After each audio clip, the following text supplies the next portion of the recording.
Yeah, really excited just to hear your story of, your experience as an athlete. So like, Yeah. just take me back to, you as a kid. Was volleyball like your main focus and passion?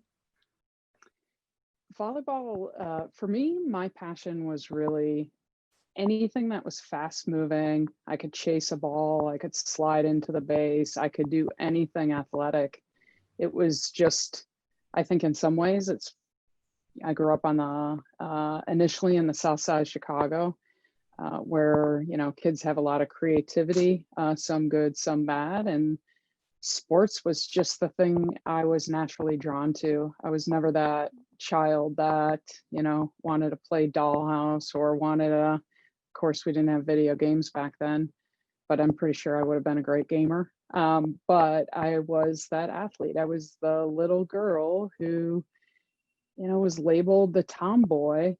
And then when I got on any sort of team, whether it was the, boys' little league team or oh my gosh, I probably did it all. I went from tomboy to holy shit, Tracy has like a rocket arm, So uh, athletics was just what filled me, challenged me, helped me be a better self, and quite frankly, probably kept me out of a lot of trouble where I had a very creative mind. So I got to put it to use in competition. And so in high school, were you playing multiple sports, or was it mostly Yeah, volleyball? sorry, I was playing multiple sports by the time I got into high school. I started playing in what is pretty familiar to a lot of volleyball players and probably other leagues, what was called USVBA, which was US Volleyball Association. And so I grew up in the ranks of like, the league system, the traveling league. I was playing volleyball since I was about 10 or 11. I fell into that because uh, middle school gym teacher recognized my athleticism and was like, "Oh wow, you'd be great at volleyball." And so I started playing in that. At the same time, I was already playing baseball, boys baseball, for many, many years.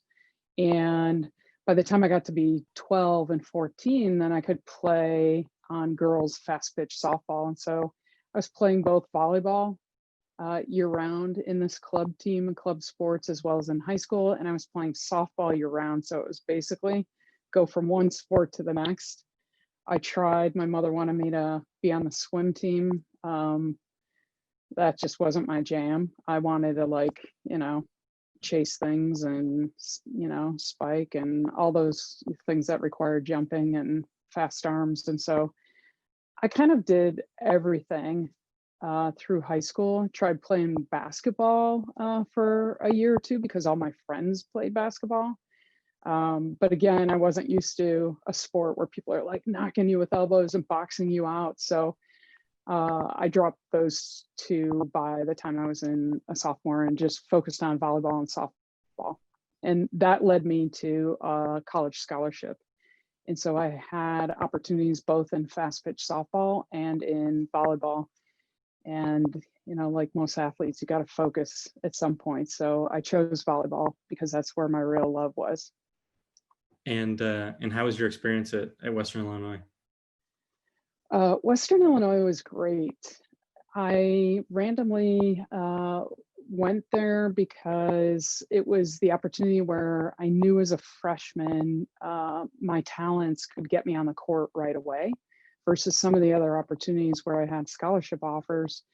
I felt like I was going to have to sit, on the bench for maybe a year, maybe two, because at that point I was a setter and a setter hitter, but a setter running what they call a 5-1 offense. And so I felt like I had the opportunity to get on the court right away, and I did. And so Western Illinois was a blast. Great athletes. When you show up in your first day, your first year, you're like, holy cow, I've made it. And you show up with all these giant football players in preseason, and you're like, whoa, okay, this is college. And so it was great. I played all 4 years. I started all 4 years, and quite a few records that I still think I hold to today. But we'll see. Hopefully somebody's going to beat them. So, yeah. When you were at Western Illinois, were you thinking about, what was next for you after volleyball, or were you just kind of singularly focused on playing your sport? That's a great question, Brad. I would say when I look back on it, and I've often looked back, uh, I always tell people I went to undergrad for a degree in volleyball in athletics. And I don't know that I'm too far off from what a lot of Division I athletes think, which is, this is why I'm here in college, is to play at this level, to compete at this level.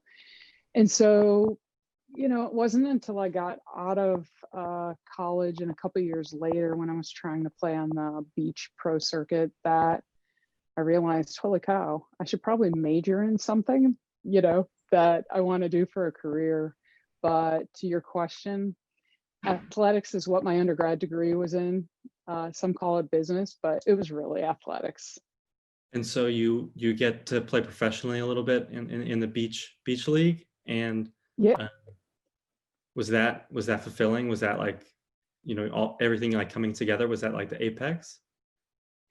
it was definitely fulfilling, but it was also a huge challenge because in Chicago, most of volleyball is played indoor. And on the West Coast, you have the West and the South. You primarily have indoor and you have beach. And so the only option to play after college was playing beach. So I headed down to Miami right away after college and was, picked up a partner down there and was playing beach down in Fort Lauderdale, Miami area and training down there. And it was an adjustment for sure because, you spend all these years learning how to use your body and how to use aerial space from a hard floor and a hard surface, some good and bad. It hurts when you hit the floor. But when you're jumping, it gives you this strong, solid base. And so all of a sudden, when you go down to Miami, and even the beaches in California are very different than the beaches there, you've got this depth that you have to jump just to get out of the sand. And so it was a huge challenge for me. It was a what felt like a slower pace, but it was a great opportunity to now challenge myself to the next level and take all that rigor and all that, 10,000 reps of swinging and passing and everything else, probably more like hundreds of thousands of reps at that. And it was a huge challenge. So it was the only option at the time to do that. And so when that kind of you feel that coming towards an end, when was it that you started to think about life after sports? I didn't really think about life after sports until life had to go on after sports. And what that looks like is, I can remember playing and practicing and training and getting out on the sand courts and working out and, practicing and doing everything from strengthening and conditioning to jumping to everything you need to do to perform at your best. And it was, I come from good Midwest parents, of Swedish descent. And I can remember calling home almost every month saying, hey, Dad, I just need like $500 to pay my rent this month. Hey, then I'd call my mom because I knew my dad wasn't going to fork over any more money. Hey, Mom, I need, a couple $100. Do you think maybe I could stay on your car insurance? Do you think, it was one thing after another. And I remember they kept telling me, like, listen, you got this great undergrad education, and so it might be time to get a job. And what they were really saying was, it's time to make money. And I was probably making about $5,000 or $7,000. And even, whatever, 20, 25 years ago, $5,000, $7,000 was not enough to live on, even though I had two roommates, sometimes three or four. But as an athlete, you learn to do without. Like, you're doing camps, you're doing babysitting, you're doing, I was working in the middle of the night at UPS, like loading trucks. I was folding clothes at a retail in the middle of the night. You do whatever to make it work. And it wasn't until that moment where the little supply chain I had, which was my parents, help and support, finally got cut off, where I was like, wow, so it's like, it was a shot in the heart for sure. Looking back, I don't know, would I do that the same to, my kids? But I think the bigger issue is athletes didn't have an opportunity, as many don't today, to have a career and monetize your brand in a way that you can live off of and make a consistent wage. So it was definitely a shot to the heart and the gut. And of course, I stayed playing part-time, as much as I could for, gosh, the next probably 10 years. And so I would take a job that let me, crush it during the day. Like, I was working for AT&T. They used to hire all these athletes. And so I was like, okay, I got this. What do I need to do? Go sell? Great. What am I selling? Telephone systems? Sure, I can do that. And I crush my numbers so I can meet my numbers like as fast as possible in the month, because then I would be back on the court training on the other days. And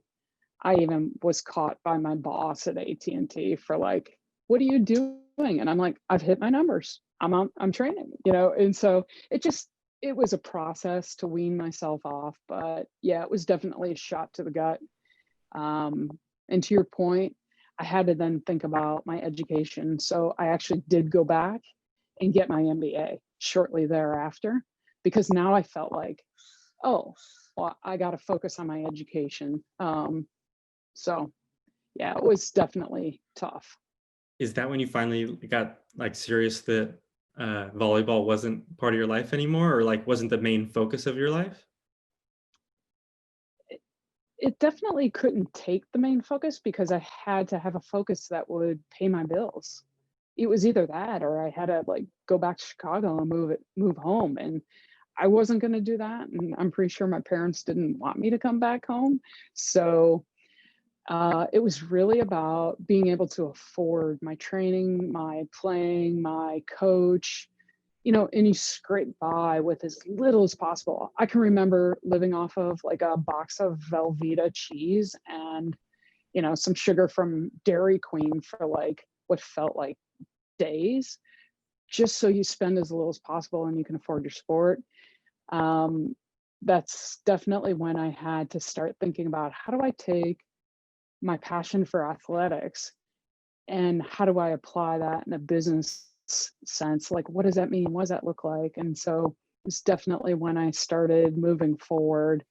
But I continued to play as much as I could, like on rec leagues or, sort of weekend tournaments and so forth, for a good long time. It was hard to give it up until my body finally said, okay, I don't think you can like recover as fast anymore. But mentally, probably like so many athletes you've worked with, Brad, you either burn out or you have to get out. It's one of those two things. And for me, it wasn't burnout. It was, I had to get out and make a living.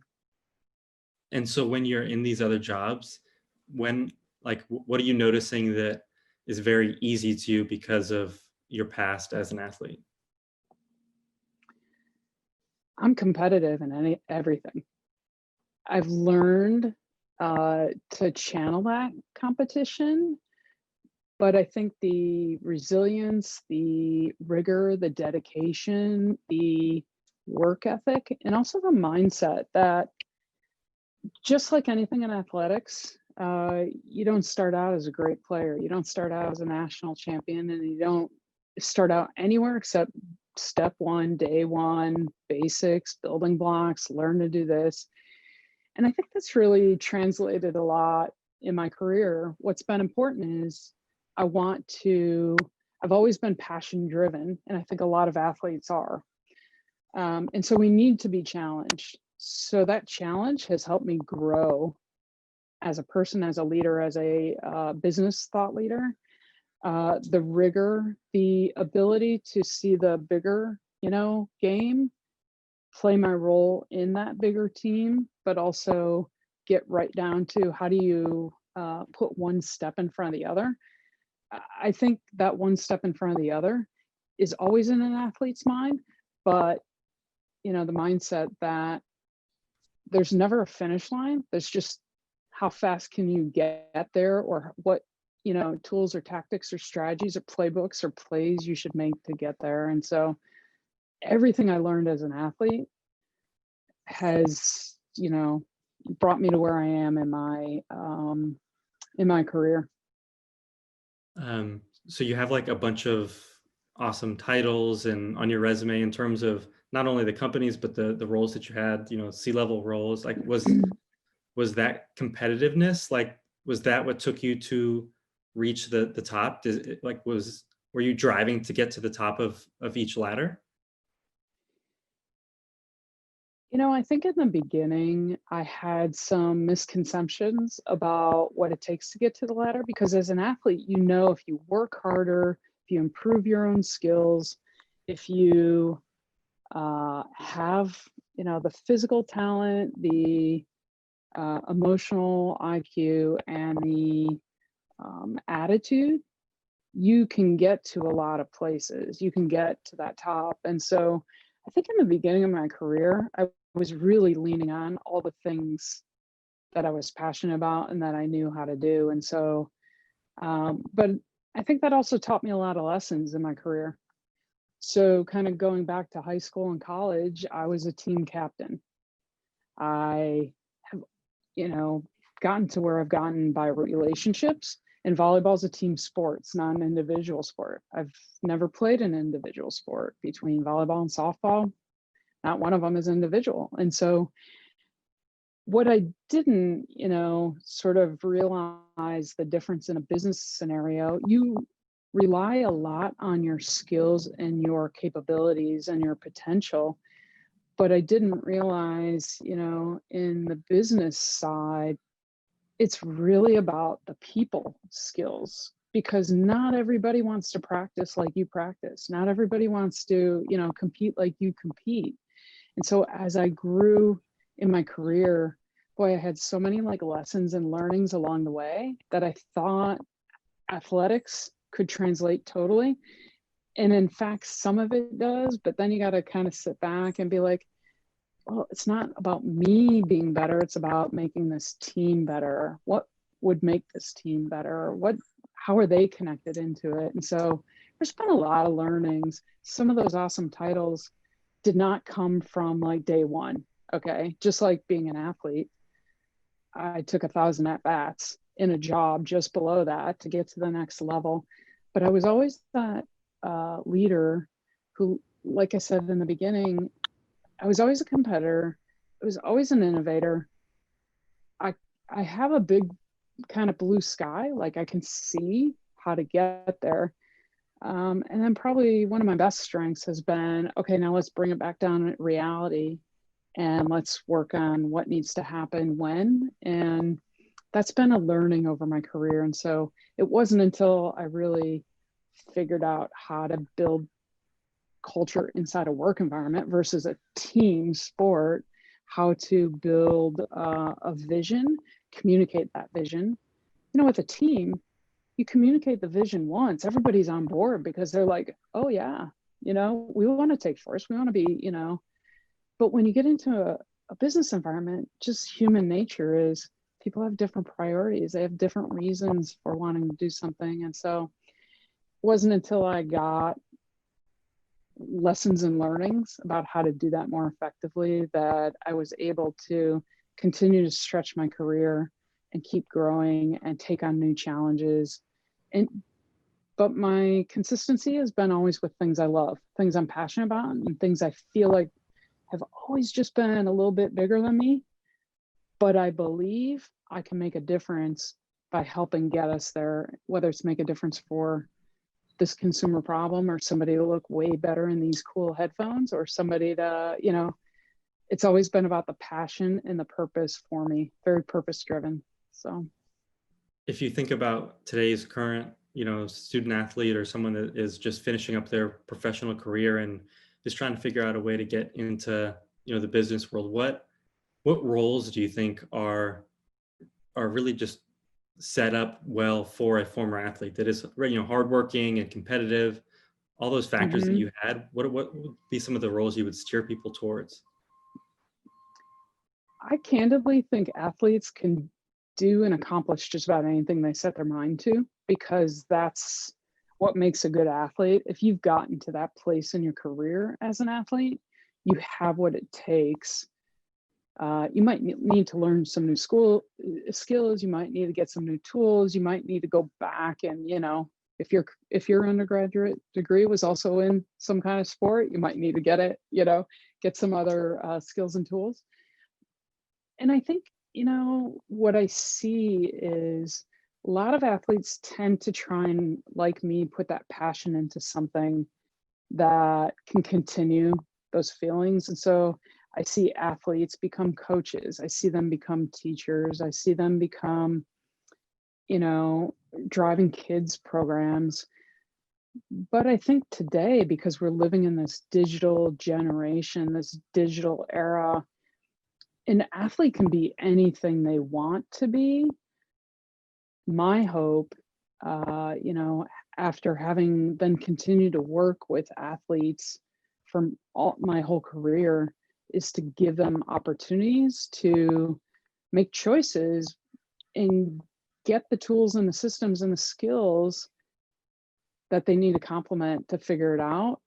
Because I think when we think and when we limit our mind, we limit our opportunities, and there's so many options beyond what the usual suspects are, which is becoming a teacher or coach. Athletes make great business leaders, for anything. Athletes probably make great engineers and great doctors and great, vets and, oh my gosh, everything. We just haven't spent our whole life thinking about it. We've been thinking about our sport. And now it's like, oh gosh, I see it all the time. I don't know what I want to do. I get it. I totally get it. I was like that too. You talk about your current project and what you're doing with athletes today? Yeah, absolutely. So now the fundamentals of sports are changing. And, for 50 years, it's been about, you know, building the teams, building the leagues, building the big properties and advertisers, which I've been a part of, getting those content rights. And, you know, today's younger generation, digital born, digital led, they want access to the athletes. They want to participate in experience. I mean, who doesn't want to do that? And so Obsesh exists to be able to help athletes get the tools, the platform, and all the skills they need in one place to be able to monetize their brand through fans. And so some of the ways that we're doing that is an athlete can come in and they can basically become an instant entrepreneur. We're building these value services like how to market yourself, how to, be better at teaching online. And we're giving them products that are like plug and play in an online marketplace and a platform where they can come in, take the years of fans they've built up that largely are in social media, but they can't, monetize, and bring those fans in. And we've got a couple products we've been working with the athletes on that are plug and play for them. So one is they want to teach and give their skills to their fans. That's what fans want. Fans want to get all that knowledge because they want to be like the athlete. And so here's an easy way an athlete can come in, set their own price, set their own products. Hey, I'm really awesome at like great hacks. I'm great at giving tips, basics, how to do this kickflip on a skateboard, how to, set up your kite and, practice learning getting your kite out of the water. And so we've set up a platform for Obsesh, your outdoor obsessions, where fans can connect with athletes, and athletes get to monetize their talent and skills. So hopefully they can control their commercial value. They can control everything. And what I say is, like, we want them to live on their own terms. We don't want them to continue having to make choices like I made, probably you made, and a lot of other millions and millions of athletes have to make every day. We want them to have the opportunity to monetize their brand and talent and skills and own it. Like, this is for them. And so, 20 some years later, the same model still exists, and it's time to change it. Fans want the athletes, athletes love, connecting, and fans want to support the athletes. And so we're giving them the tools and system through a platform to do so. Very cool. Yeah, I think, like we said earlier, and any platform for athletes to help better themselves is something that I'll definitely support. Absolutely. We've got to make them able to drive a career, stay in the career that they want, and make a living at it. I mean, at the end of the day, that's our belief. Every athlete should be able to make a living in a career at what they love to do and make money at it. And that's our focus. That's awesome, Tracy. Well, thank you so much. I appreciate talking with you today and hearing your story and hearing your perspective on what today's athletes could do to better themselves. Thank you very much, Brad. It's been a pleasure, and I wish you all the luck. Thank you, Tracy. Have a good day.